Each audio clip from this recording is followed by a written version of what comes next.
যতই দিন যাচ্ছে ততই অবনতি হচ্ছে লক্ষ্মীপুরের বন্যার ভয়াবহ পরিস্থিতি।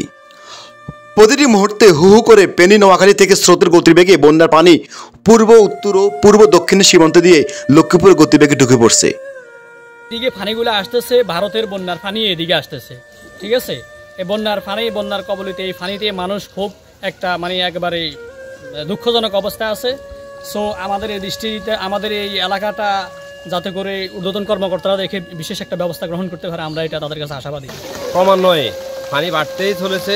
আপনারা যার বাস্তব ফুটেজ এখন দেখতেছেন যে প্রচুর পরিমাণ পানি পূর্ব দিক থেকে চাপ দিচ্ছে, অনেকের ঘর বাড়ি একদম কাপ কাপ পানি। অনেকে আমরা সকাল থেকে অনেক জায়গায় ভলেন্টিয়ারদের সাথে গিয়েছি, ওখানে দেখতে পাচ্ছি যে তারা টিন কেটে রান্না করতেছে, অনেকে আবার বসে রয়েছে কি করে রান্না করবে তা এখনও ইয়ে করতে পারতেছে না।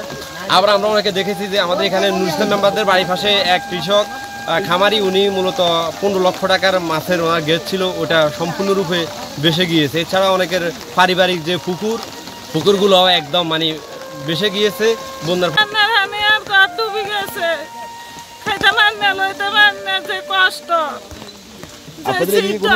সহযোগিতা পাননি?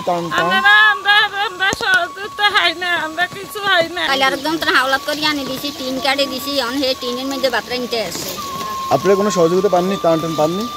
সহযোগিতা এখনো পাইনি। শুকনো খাবার পাননি? শুকনো খাবার আজকে দিছে স্যারকে।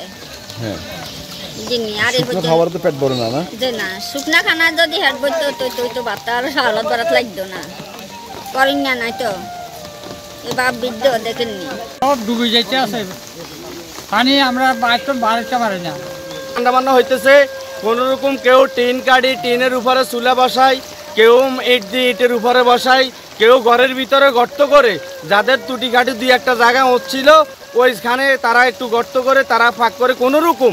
আমি প্রথমে একবার বন্যা দেখছিলাম 88 সনে একবার দেখছি, এরপর দেখছি 98 সনে, কিন্তু এখন এই যে 2024 সালে এই বন্যার মতন বন্যা দেখি নাই।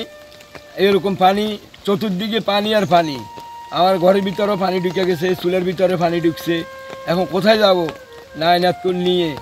আমার প্রায় বয়স চলে এখন ধরেন না প্রায় 75-এর মতন চলে।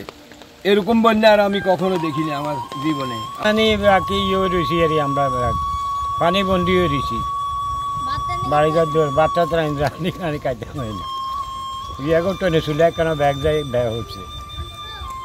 এলাকাটাই এই 392 বন্যা আসিলাম বাসা, অনাবার 4 আসিলাম বাসা 2004, অনাবার 24 সালে এই আবার বন্যা। তো এই আমার জীবন 3বার বন্যা দে, আমার জীবনের কি দেন আছে এখন?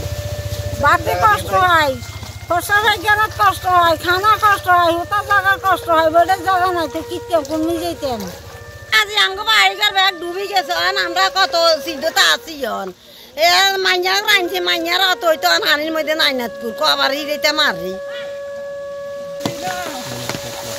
জানা গেছে লক্ষ্মীপুরের 5টি উপজেলার মধ্যেই কমলদার উপজেলার 3টি ইউনিয়ন, চর কাদিরা, তোরাবগঞ্জ, চর লরেজ ইউনিয়নের উত্তর অংশ, রামগতি উপজেলার 3টি ইউনিয়ন, চর পোয়াগাছা, চর বাদাম, চর রমিজ, সদর উপজেলার লাহারকান্দি, ববারিগঞ্জ, তেরিগঞ্জ, কুশাখালী, দিগুলি সহ 21টি ইউনিয়নের মধ্যে 18টি ইউনিয়ন ও পৌরসভার 15টি ওয়ার্ড, রায়পুর উপজেলার 7টি ইউনিয়ন ও রায়পুর পৌরসভা ও রামগঞ্জের 7টি একটি পৌরসভা সহ মোট 45টি ইউনিয়নের 8 লাখ মানুষ পানিবন্দী হয়ে মানবতা জীবনযাপন করছে।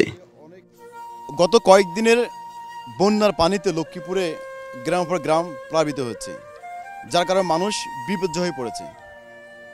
এছাড়া আমার পাশে দেখছেন আপনি যে ফসলের মাঠ, সে মানুষের আবাদি ফসলও পানির নিচে তলিয়ে আছে।